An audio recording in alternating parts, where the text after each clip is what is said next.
Welcome to Coaches Weekly. I'm CJ Sellner here with head cross country coach Dave Risch. Coach, a good week for you guys. You guys head down to Aspen Ridge Golf Course. A very competitive meet overall. You guys show well in different areas. We'll first start on the women's side. Danielle McCormick runs very well. Rachel Smithley does her job as she's kind of come into accustomed to. And talk about the rest of your women's team and their performance this week. Yeah, you kind of hit it on the head. Danielle ran very well. Rachel Smithley also ran well. The pacing on the women's side was much better, I think, this week than in previous weeks. We've been working on that, and they seem to be even pacing. We even had a couple of runners that ran faster each mile, which is really hard to do. So that was kind of a plus for us.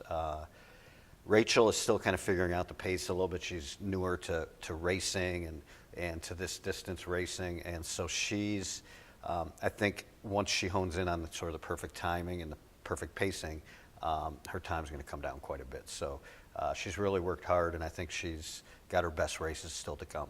Now, there was also a PR on the women's side that shows that the training and people are buying into what you guys are doing as a team. Definitely. Rachel had a PR, and then Rebecca Hannigan also had a PR. So those two ladies ran well, and Danielle wasn't far from her PR for cross country for a 5K. So I think she was maybe 13 seconds off of that. So yeah, I think most of the women walked out from the meet feeling like they ran really well. Now we talk about the men's side. Last week it was all about that everybody came way too hot out of the gate. Thomas McNamara, our Cougar Athlete of the Week, it is evident that he took to heart what you guys had done this week. He ran very well, placing in the top 15% of runners in that whole meet. And Anthony Guerrero, so a lot of people are kind of understanding what you guys are trying to accomplish and how you guys attack races. Yeah, and looking at pacing, and I think they're starting to realize that that's how they're going to run their best races. Thomas ran really well. He did two things really well that are pretty much related. One is his split times were remarkably even. He ran, I think, within 1 or 2 seconds on every single mile. And again, that's really hard to do in a 5-mile race. So that was a real plus. And in doing that, he was able to pass a lot of runners. Kind of guesstimating, it looked to me like he passed maybe 25 runners over the course of the race from like the mile or mile and a half on. And so we stress that because you always feel better about a race when you're running stronger as the race goes, and when you pass runners along the way.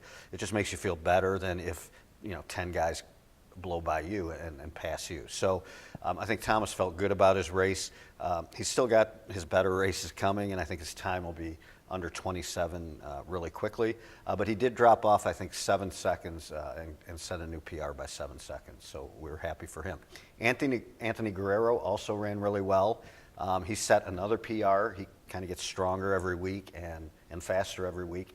And so he dropped, I don't know, it was about 19 seconds or so. And he's right at breaking 29 now at that threshold. So we expect him to be under 29 next week. Now the weather continues to kind of get more runner friendly, as we talked about in previous weeks. Now we're getting into, it's really a week by week. You guys march on. Talk about this week's meet and how you guys are going to continue to improve and see these PRs. Well, this week we really want to keep emphasizing that we're out there running for fun. The competition has to be fun.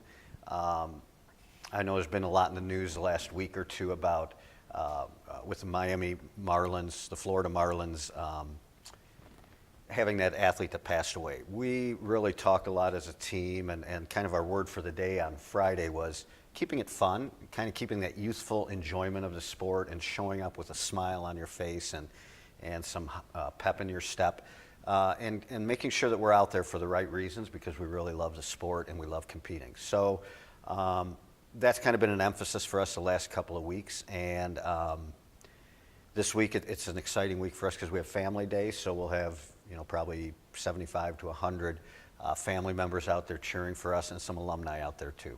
Well, we'll look forward to seeing the results, Coach. Cougars will be racing again this week. You can find all the links at cucougars.com for links and instructions for all the cross-country races. For head coach Dave Risch, I'm CJ Sellner. Thank you for watching Coaches Weekly.